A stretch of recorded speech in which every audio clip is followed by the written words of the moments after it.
Hi, boys and girls. It's Mrs. Pro. I hope everybody is doing well and getting adjusted to our new distant learning, but getting some time outside and with their family. Today, I'm going to share with you a story, and we're going to continue talking about making connections as we read. And when we make connections, I'm sorry, I'm pulling up a different screen. There's three types of connections that we might make. Text to world, which would be how the text relates to the world around us. Text to text, so making a connection between a different book that you've read and the book that we're going to listen to today. And text to self, so making a connection to something that you can relate to in the story, to yourself, to your personal life, to something that you've seen a friend or a family member do. So we know as a good reader that when we stop and make connections, that we're able to stop and relate to the story more. We're able to put ourselves in the place of those characters and understand what they're going through a little bit more. So good readers always make connections as they read. And we're going to do that today. Today we're going to read the story, or we're going to listen to the story. It's about Michael Jordan, and it's called Salt in His Shoes, and it's one of my favorite stories, and I actually have the book at home, so we're going to listen to it right now.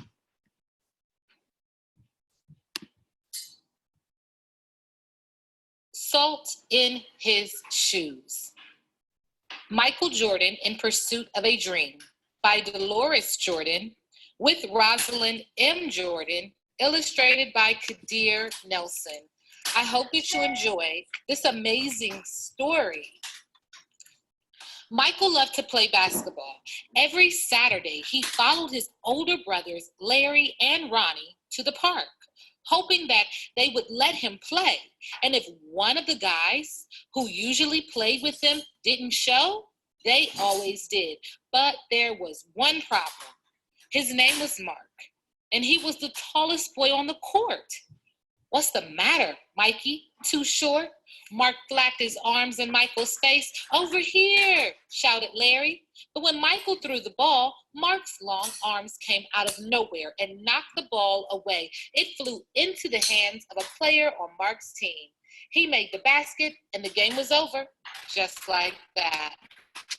This reminds me of this place is I have an older son, Max, and a younger son, Brody, and they both love to play baseball. And Brody always wants to go with Max to play baseball. And last summer, they decided to do a wiffle ball game in our neighborhood. And we had this big open area.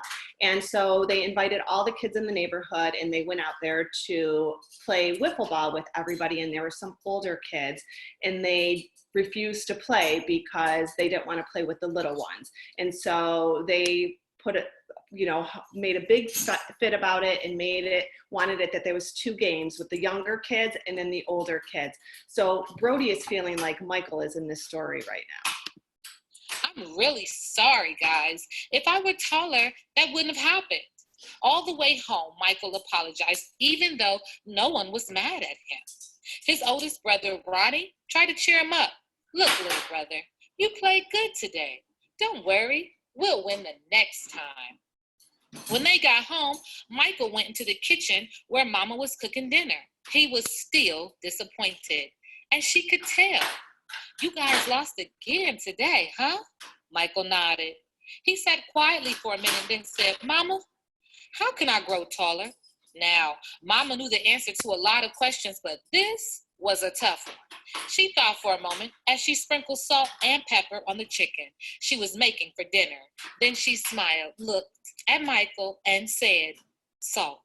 "Salt?" Michael looked at his mama. "Salt in your shoes. We'll put salt in your shoes and say a prayer every night. Before you know it, you'll be taller," she replied. "Salt in my shoes," Michael said quietly to himself. Surely Mama was teasing. He sat staring out of the window, trying to figure out how salt was going to help him grow.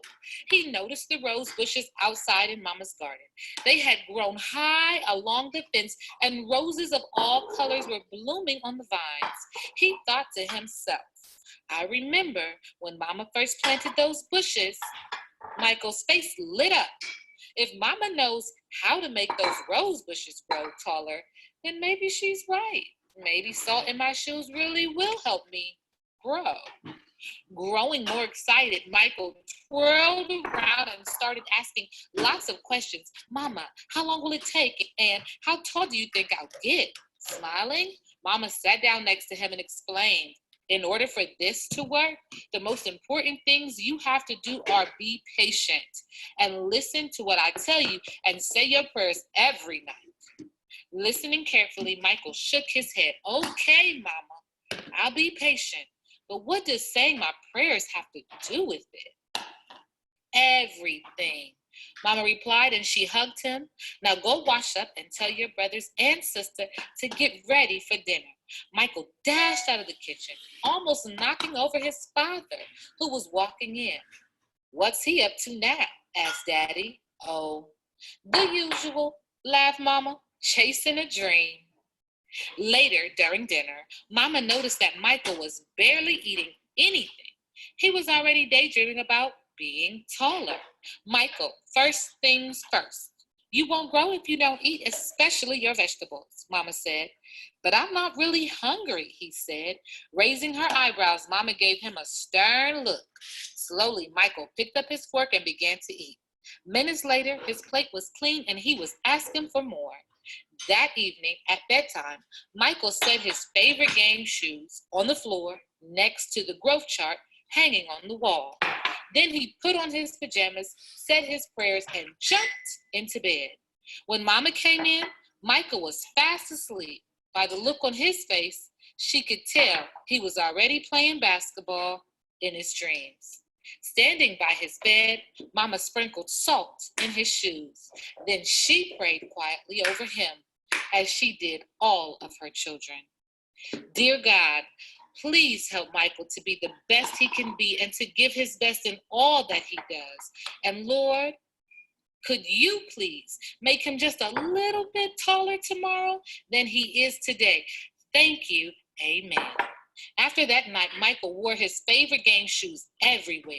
He went even to church. And he stopped going to the park with his brothers on Saturdays. Instead, he stayed home and practiced. He wanted to grow a few more inches before he went back to the park.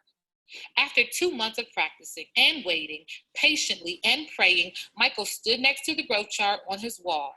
Nothing. He hadn't grown an inch. He was disappointed, but he did not stop believing. I've just got to give it more time, like Mama said, Michael thought to himself, and that's what he did. 2 more months of practicing went by, and still nothing. Now Michael was becoming a little sad. Not only had he not grown 1 inch, but he also missed playing basketball with Larry and Ronnie. About the only thing he didn't miss was being picked on by Mark. When the next Saturday came, his brothers tried to get Michael to go with them to the park, but he wouldn't budge.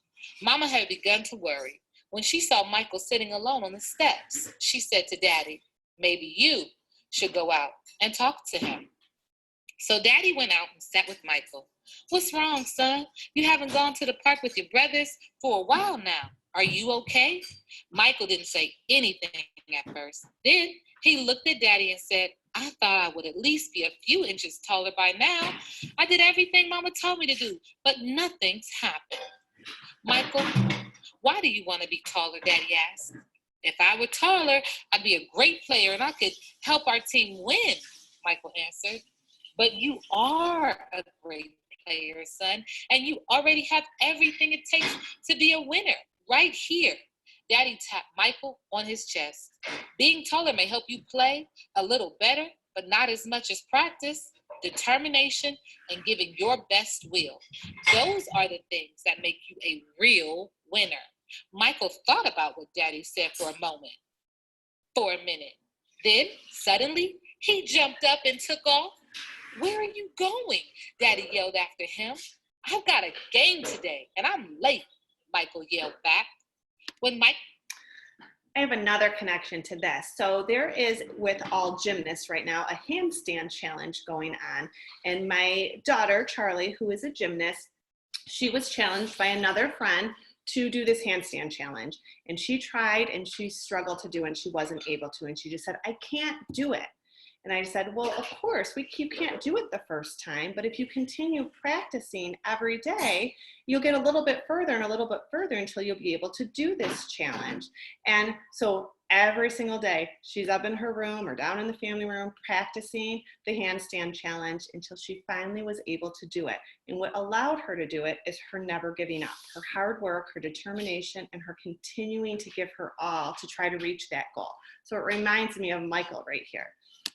Reached the park, the game had started. He sat on the bench hoping he would get a chance to play, and he did. The game was almost over, and the score was tied when John, one of the guys on Michael's team, fell and hurt himself. Here was Michael's chance. Michael joined his team in the huddle as they gathered on the sidelines for a timeout. Okay, the game is tied. All we need is 1 point. Who wants to take the shot? Ronnie asked. He looked in Michael's direction. Feeling more confident than ever, Michael said, I'll do it. When the whistle blew and the game began again, Mark began to pick on Michael as usual. Still trying to play with the big boys, huh? Mark taunted. But Michael paid him no attention. Taller or not, he had been practicing, and today, he was determined to win. Larry threw the ball inbounds to Michael. Michael caught it, bounced it for a moment, and then took off running. As he approached Mark, Michael shifted to his right. Mark followed, but while he was still shifting, Michael spun to his left, stepped behind Mark, and shot. The ball arched far above his opponent's hands and fell silently through the hoop. 2 points. The game was over. Michael's team had won. It was just as Michael had dreamed when he realized what he had done. Michael took off running and didn't stop until he reached home. Bursting through the door, he shouted, I did it, Daddy. I did it. I shot right over the tall guy's head, and we won the game. Running in behind him, Ronnie and Larry joined the celebration. That's right, little brother. You did it. You won the game for us. Michael remembered the look that Ronnie gave him during the last timeout of the game and said, no, we won the game, but I was the star. They all laughed. After that, Mama stopped putting salt in Michael's shoes. But Michael did not stop being patient and working hard and praying. So that must be what made Michael grow to be a 6'6" tall basketball superstar. So I hope you guys enjoyed the story about Michael Jordan.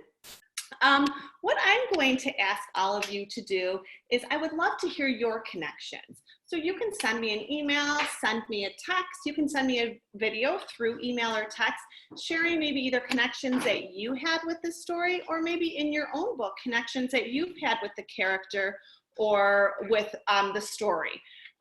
Another connection that I have, my husband loved Michael Jordan when we were teenagers, and there is a documentary on Michael Jordan out right now that started showing, I think, on Sundays.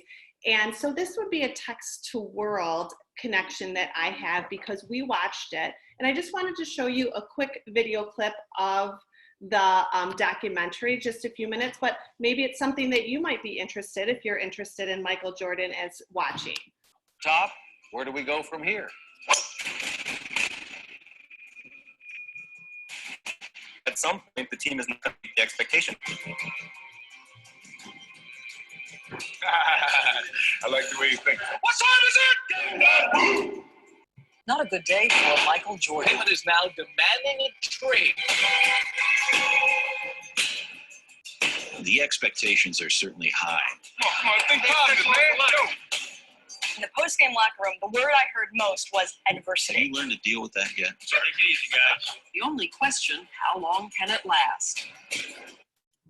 So there's just a quick part of the documentary. It's called Michael Jordan Last Dance, if any of you guys are interested. So that was a connection that I had to the world right now. Also, I have attached right here are my office hours. And again, they're on Tuesdays and Thursdays, Tuesdays from 1 to 2, and then Thursdays from 1:30 to 2, but it's on Zoom, in which there's the meeting ID and password right there. At those points, I will answer you immediately and get right back to you. And I'd love it if you wanted to join on the Zoom, maybe share a connection that you have in your own book that you've been reading, or just come on to say hi. Or if you or your parents have any questions, I'd be happy to see you come on. So I hope everybody is continuing to read, continuing to stay healthy, and I will see you guys soon. Bye, miss you.